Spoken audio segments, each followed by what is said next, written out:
किसी भी सत्य बातों को नहीं स्वीकार करने के पीछे या तो ईर्ष्या है, मूर्खता है, अहंकार है या वाद है। अगर ये सब चीज मनुष्य के अंदर बरकरार है तो कभी भी सत्य के ज्ञान को प्राप्त नहीं कर सकते, जिससे स्वयं की हानि होती है। और यही ज्ञान प्राप्त करने में बाधा होता है। अहंकार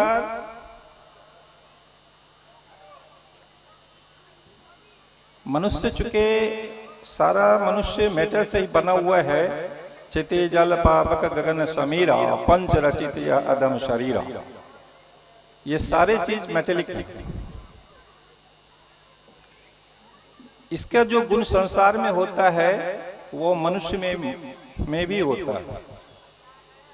आप एक पत्थर के टुकड़े को ऊपर फेंक दो, जब तक वह पत्थर का टुकड़ा ये समझता है कि हम नीचे हैं, तब तक वह ऊपर जाते रहता है। और जिस समय वो पत्थर का टुकड़ा ये समझ जाता है कि हम टॉप पर पहुंच गए, मैक्सिमम पर पहुंच गए, उसी समय से जब समझता है जब हम महत्तम ऊंचाई पर पहुंच गए, उसी समय से वह गिरना शुरू होता है। जब ये महत्तम समझना मन अहंकार, हम सबसे ऊपर है, जब ये टॉप समझे तो टॉप का पहला कदम अगर टॉप है तो उसका इनिशियल स्टेज गिरना भी है। If you project any types of particle in upward direction, when reached at the top, just at moment must fall. उसी समय से गिरना होगा। यही अहंकार सब चीज में होता है। इसीलिए अहंकार मनुष्य में आता है, विद्या का आता है, शक्ति की आती है, धन का आता है, बहुत तरह के अहंकार आते हैं। लेकिन ये बात हमेशा जानना चाहिए कि काम तो मनुष्य स्वयं करता है, लेकिन वो कुछ भी आता है तो उन्हीं की कृपा से आता है।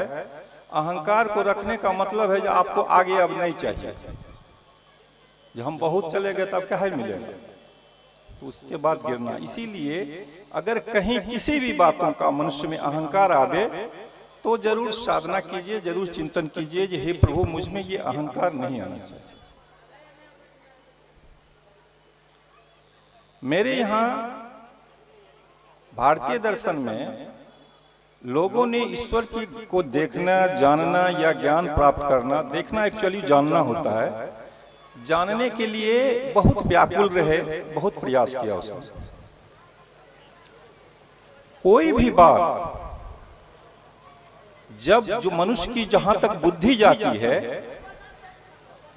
वहां तक, उसके आगे अगर बुद्धि नहीं गई तो जहां तक बुद्धि गई उसी बात को सत्य मानता है। उपाय भी नहीं है, जब उससे आगे हमको ज्ञान ही नहीं है तो जहां तक हम पहुंचे उसी को सत्य मानेगा। फिर आगे का ज्ञान होगा तब ये बात झूठी लगेगी, ये अलग बात। यही हुआ लोगों को ईश्वर के ज्ञान के प्राप्ति के रास्ते में।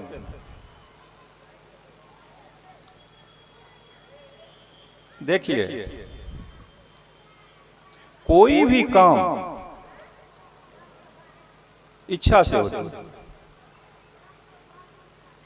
हम आपको कहें हाथ उठाइए, आपकी इच्छा होगी तो उठाएंगे, नहीं इच्छा होगी नहीं उठाएंगे। आपको कोई भी काम कहेंगे, मन होगा कीजिएगा, नहीं मन होगा नहीं कीजिएगा। तो ये इच्छा पर, आपकी इच्छा पर निर्भर कर रहा है आप करना क्या चाह रहे हैं। आप मानना चाह रहे हैं या नहीं मानना चाहेंगे तो ठीक है, नहीं चाहेंगे ठीक है, आप उसके ऊपर है।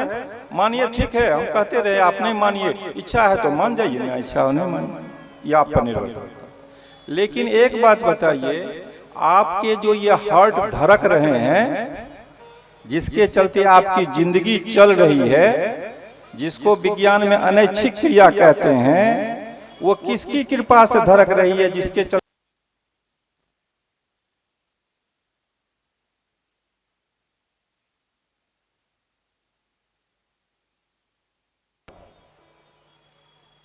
जिस सत्ता के कहने से चल रहा है उसी इंटिटी का नाम है वो प्रभु, खुदा, अल्लाह, ईश्वर, गॉड, यहोवा, जो कहिए वही है, जिस पर आपका काबू नहीं है। आपकी शरीर है, बड़ा पोसे हैं, विटामिन प्रोटीन सब खा लीजिए, लेकिन आपकी इच्छा से दिल धड़केगा नहीं। जिसकी इच्छा से धड़कता है उसको जो नाम दीजिए आप, वही सुप्रीम एंटिटी परमात्मा है। इसीलिए परमात्मा कोई काल्पनिक बात नहीं है। बहुत बात है जो परमात्मा के साथ जुड़ी हुई है, जो वो है साइंस की कोई भी नहीं कह सकता। इसीलिए ईश्वर पर तो जरूर रखिए विश्वास, जो ईश्वर है। मनुष्य है क्या ज्ञान? मनुष्य का एक थोड़ा सा पैर में झुनझुनी लग जाता है, तुम्हारा पैर है, तुम्हारा झुनझुनी है, तुम तो सीधा कर नहीं सकते। मनुष्य किस अहंकार में पल रहा है। इसीलिए अहंकार बहुत बुरी चीज है, उसे जरूर काबू करिए। मेरे यहाँ ऋषियों ने ईश्वर को जानने के लिए बहुत प्रयास किया और बड़ी शुद्धि से प्रयास किया। वो रास्ता कितना सही गलत है ये अलग बात है, लेकिन प्रयास किया जानने का। ईश्वर को एक ध्वनि का रूप माना गया। बहुत सारी मत में शब्द से सृष्टि हुई है तो ध्वनि का रूप ईश्वर है, और उस ध्वनि को क्या कहा गया? अनाहत नाद। अनाहत नाद का अर्थ होता है हम अगर कहीं चोट करते हैं तो आवाज होना स्वाभाविक, और हमने चोट नहीं किया फिर भी आवाज हुई तो जरूर किसी न किसी उस सत्ता की आवाज है जिसको लोग अनाहत नाद कहते हैं। उस अनाहत नाद को जानने के लिए मेरे ऋषियों ने बहुत प्रयास किया। उसी प्रयास का एक रूप है कि जिनको जितनी सामर्थ्य उस बात को जानने का तरीका सूझा उन्होंने वो किया। उसी में से एक तरीका है, हमारे कुछ ऋषि इतनी बड़ी बड़ी लकड़ी लेते थे और कान के अंदर घुसा देते थे, और जो धक धक की आवाज आती थी तो ऋषि समझाते थे, देखो हम तो कहीं चोट नहीं मार रहे हैं लेकिन आवाज तो आ रही है, that is the sound of God, यही ईश्वर की आवाज है। और लोग मग्न रहता, वहां दोषी नहीं है वो, एक पैसा दोषी नहीं है वो। उन्होंने जो सोचा, जहां तक उनकी बुद्धि गई उससे आगे बुद्धि नहीं जा रही है तो वही सच मानना ही होगा, और इससे ऊपर अगर किसी की बुद्धि उस समय में नहीं है तो सबको वही स्वीकारना ही। एक वक्त था जो लोग इस बात को माने और बड़ी से लेके बड़ी शांति से उस आवाज को सुनते थे, कहते थे हे प्रभु मैं तेरी आवाज सुन रहा हूं। लेकिन एक बात जान लो, कोई भी दूसरा कोई तब स्वीकार करेगा जब वो बात ज्ञान सम्मत होती है। आपका बेवकूफ बेटा भी आपका प्यारा हो सकता है, लेकिन दूसरे आपके बेटे को प्यार तभी करेगा जब वो ज्ञानी हो, वह ज्ञान की बात बोलेगा, तभी होगा प्यारा। अब उन्होंने जो कान में लकड़ी लेके और जो आवाज सुनी धक धक की, उसे ही उन्होंने ईश्वरीय आवाज कहा और अपना उसमें लीन रहे। कहीं दोष नहीं है, इसको नेगेटिव न लीजिएगा, कहीं दोष नहीं। लेकिन वो आवाज क्या थी? वो आवाज ये है, मनुष्य की सुनने की क्षमता 20 साइकिल से लेके और 20,000 साइकिल तक होती है। 20 से लेके 20,000 हर्ट्ज तक, माने 20 से जो ध्वनि एक बार में अगर 20 बार धड़कती है उसको, तो उससे नीचे की आवाज भी मनुष्य नहीं सुन सकता है, और 20,000 से ऊपर के साउंड फ्रीक्वेंसी को भी मनुष्य नहीं सुन सकता है। परमात्मा ने बड़ी भलाई की हमारी, जो अगर वो धड़कन की आवाज मेरे कान को सुनाई पड़ती है, हमारा ही धड़कन है, हमारे शरीर के अंदर है, हमारा कान उससे जुड़ा हुआ है, लेकिन फिर भी उस धड़कन की आवाज को हम नहीं सुन पाते। ये ईश्वर का दिया हुआ ये मशीन है, अगर सुनते तो हम भर दिन सुनते रहते, पागल हो जाते। लेकिन वही आवाज को जब हम स्टेथोस्कोप, जिसको आला बोलते हैं, उससे लगाते हैं तो वो कान में जो सुनाई पड़ती है। तो उस समय में जो लोगों ने सुना कि यही ये आवाज है जो ईश्वर की है, लेकिन अगर वैज्ञानिक कसौटी पर जोड़ें तो हम कहेंगे कि नहीं, ये तुम्हारे दिल की आवाज है, ये हृदय जो है वो धमनियों पर धक्का जो मारता है ब्लड का, उसी की आवाज। ये एक आहत है, ये अनाहत नहीं। काग बाबा ज्ञान मार्ग कहता है किसी भी बातों के सच्चाई में ज्ञान लगाइए। अगर हम ये कहते हैं तो विद्वान को भी लगेगा कि हाँ ये सच कर रहा है, ये अनाहत आवाज नहीं है, हम इसे स्वीकार करें। लेकिन अगर हम जबरदस्ती कहेंगे नहीं हम ईश्वर की आवाज सुन रहे हैं, तो आप भर दिन कहते रहिए, वो आपको बेवकूफ या गलत समझता रहेगा। काहे? वो कहेगा मैंने तो वो करके देखा है, वो है नहीं। तो मेरे संस्कृतियों में इस तरह की बहुत सारी दिक्कतें आती रही। ईश्वर को जानने का, मैंने पहले कहा वो गलत नहीं था, क्योंकि उस समय उनके दिमाग की सोच ही उतनी थी। काग बाबा इस युग में पैदा लिए, बड़े साइंटिफिक युग में पैदा लिए। वो एक साधारण पढ़े लिखे थे, लेकिन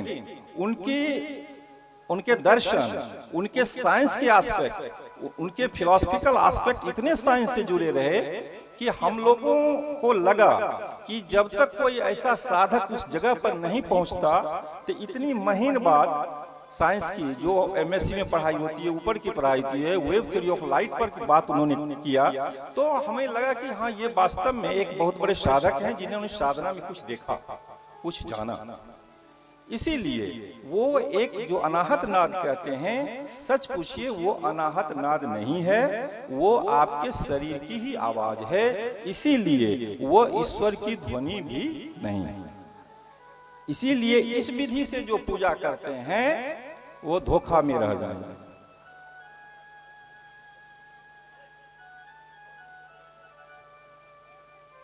मनुष्य को किसी भी चीज के लिए, किसी भी चीज को स्वीकार कीजिए तो उसके पहले ज्ञान की जरूरत होती है। बिना ज्ञान के विश्वास अधूरा होता है। वैसे मेरे शास्त्रों में कहा गया है विश्वासे फलदायकम, विश्वास कीजिए फल मिलेगा। ठीक है, लेकिन एक व्यक्ति था, उसके 4 लड़के थे। बाप बूढ़ा हुआ, चारों लड़के अलग हो गए। उसके पिता को एक पुत्री थी शादी करने के लायक। ये चारों बेटा अलग हो जाने के बाद शादी एक समस्या हो गई। स्वाभाविक है जो बूढ़े माँ और बाप चारों बेटा का पैर की धुलाई करता था, जो 10 ठो बात भी कही जाती थी उसको सुनता था। क्या करता, उसे एक बेटी की शादी करनी थी। बड़ा मुलायम, माने एक एकोमोडेशन पोजीशन की है। एकोमोडेशन पोजीशन मतलब क्या कि जबरदस्ती प्यार, जबरदस्ती आपकी अधीनता में हम रह रहे हैं। लाचारी रह रहा, बात सुन भी रहा पुतों से, बेटा से, फिर भी रह रहा। कुछ दिनों के बाद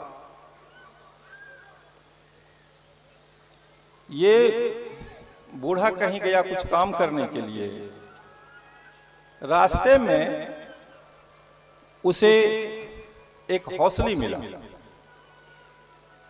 वो हौसली को लिया और अपने जहां खाना बनाता था, पहले का जमाना था जो खाना बनाता था जो लोग वहां, तो इम्पोर्टेंट चीज वो चूल्ही के नीचे गाड़ दिया करता था। उस हौसली को लेके चूल्ही के नीचे गाड़ दिया, उस पर फिर चूल्हा लगा दिया, अपना खाना मजा से। अब दोनों बूढ़ा बूढ़ी ये गप कर रहा है कि कोई बात नहीं है, अब जो है ना सो नहीं भी देगा ना बेटवा पैसा, ये हौसली बेच के हमारा बेटी का विवाह हो जाए। अब जब पुतवा से बात करे तो इस बूढ़ी का भी मन थोड़ा तेवर रहे, जो नहीं देगा तो क्या, हमारे पास तो हौसली यही है, लेकिन बताए किसी को नहीं। बेटा सब बोले जी इधर कुछ दिन से देखते हैं माँ बड़ा पहले कितना विनम्र भाव से रहती थी और अब देखते हैं बड़ा तेवर में दोनों तो बूढ़ा बुढ़िया बोल रहा है, क्या बात है? तो कहे पता नहीं क्या बात है। जब बेटा की बात सेट सब कुछ कर लिया तो भी बेटा को जो फॉर्मेलिटी थी तो पूछ रही थी, लेकिन उस तरह से नहीं पूछ रही थी जिस तरह से कोई लाचार आदमी पैसे के अभाव में पूछता है। सब डेट तेट दे दिया, बेचारा वो मिट्टी से कोड़ के हंसली ले गया और जाके सोने की दुकान में जचाया तो टोटल पीतर निकल गया। अब वहां से बड़ा रोते हुए लौट के आया, फिर बेटा से मुलायम से बात करने लगा। कहा ये क्या बात है? चूंकि उसने सुना विश्वास फलदायकम, और बड़े जब तक पूरा विश्वास हुआ नहीं था तब तक तेवर कैसे बेटा से शुरू किया? अगर वही आदमी पहले उसको जांचा लेता तो ये जो 10 बरस 8 बरस टेढ़ा में रहा ये नहीं रहा। तो सिर्फ ये कहने देने से जो विश्वास फलदायकम, बिना ज्ञान के पहले का विश्वास वस्तुतः अंधविश्वास है। चाहे आप भगवान के रास्ते का विश्वास कीजिए या किसी भी रास्ते का विश्वास कीजिए। इसीलिए फैथ जो है before attaining knowledge is not a in fact A faith but A superstition, एक अंधविश्वास है। इसीलिए कहता हूं काग बाबा ज्ञान मार्ग है, ये कहता है प्रत्येक कसौटी पे आप ज्ञान को लगाओ ताकि आपका जो उम्र किसी चीज में इतना गुजर जाता है और बाद में उसी ज्ञान की जरूरत पड़ती है, तो ये जो आपका समय बीत गया ये न तो कोई लौटा के देगा और अफसोस के सिवा कुछ नहीं होगा। काम किए थे बड़ी अच्छी, जब हम कुछ प्राप्त कर रहे हैं और दुख से फिर मर रहे हैं। इसीलिए किसी भी चीज में हमेशा ज्ञान का प्रयोग कीजिए और तब आपको सही रास्ता मिलेगा, अन्यथा सही रास्ता नहीं मिलेगा। एक लड़का कुछ घर में उतना कमाता तमाता नहीं था, बड़ा हो गया। फादर उसके बोले कि देखो तुम कहीं जाओ कमाने के लिए, तुम बैठे रहते हो मुझे अच्छा नहीं लगता। बड़ी बुरी तरह से एक दिन उसको बिगड़ा गया। वो बेचारा घर से निकलने की तैयारी कर लिया। माँ उसको बहुत रोकी, जो बेटा रुक जा, मत जा, पिता है नहीं कुछ करते हो तो गुस्सा स्वाभाविक है। कहा नहीं अब तो हम रुक ही नहीं सकते। उन्होंने सारे बैग वगैरह समेट लिए, चलने की तैयारी की। माँ ने उसे छिपा के उसके पैकेट में 100 का नोट, 100 रुपये का नोट डाल दिया। माँ सोची अभी अगर दिखा के इसको देते हैं तो ये गुस्सा में ये भी नोट फेंक देगा, जाएगा रास्ता में देखेगा तो कुछ खाएगा पिएगा, जहां नौकरी मिलेगी वहां रहेगा। बेटा गुस्सा से लिया बैग चल दिया। ये तो जान रहा है, गया बिना टिकट कटाए ट्रेन में बैठ गया। सब आदमी ट्रेन में कंपार्टमेंट में कुछ आ रहा बिकने के लिए खरीद के खा रहा है, लेकिन ये कुछ नहीं खरीद रहा है। ये तो समझ रहा है जो मेरे पास कुछ है ये नहीं तब खरीदेंगे, तो चुपचाप जा रहा है जहां मिल जाए। इसी बीच में मजिस्ट्रेट चेकिंग हो गई। लड़के को आया देखने के लिए, तो कहा टिकट, कहा टिकट नहीं है। कहा क्यों? कहा मेरे पास पैसा नहीं है। अच्छा, पुलिस पकड़ लेती है। हाजत में भीतर करने से पहले उसके बॉडी का चेक होता है। जब चेकिंग शुरू हुआ तो पॉकेट में 100 रुपये का नोट मिला और जहां जाने की बात कर रहा था उसकी टिकट 20 रुपये थी। पुलिस फिर पीटी इसको, ये एक तो टिकट नहीं कटाया, अब फिर से झूठ भी बोल रहा है, तुम ऐसा काम क्यों कर रहा है? उसने कहा मैं सच कह रहा हूं, ये पैसा मेरे पॉकेट में कहां से आया मुझे भी पता नहीं। कहा पॉकेट तुम्हारा ही न है? कहा हाँ। कमीज तुम्हारी है? कहा हाँ। अब पैसा तुम्हारा है, तुम नहीं जानता है? कहा नहीं। फिर पिटाई शुरू हो गई। सच क्या हुआ? व्यक्ति वही है, कुर्ता वही है, उसी के पैकेट में पैसा नहीं है, फिर भी पैसे के अभाव में जेल गया, पैसे के अभाव में भूखे जा रहा था। तो पैसा भी था, व्यक्ति भी था, लेकिन पैसे का ज्ञान नहीं था, इसीलिए दुख भोग रहा था। ईश्वर सबको प्राप्त है, ऐसा नहीं है जब आप साधना करते हैं तो कहीं से ईश्वर आ जाते हैं, सब अपना। ईश्वर सबको प्राप्त है, प्राप्ति का ज्ञान होना चाहिए।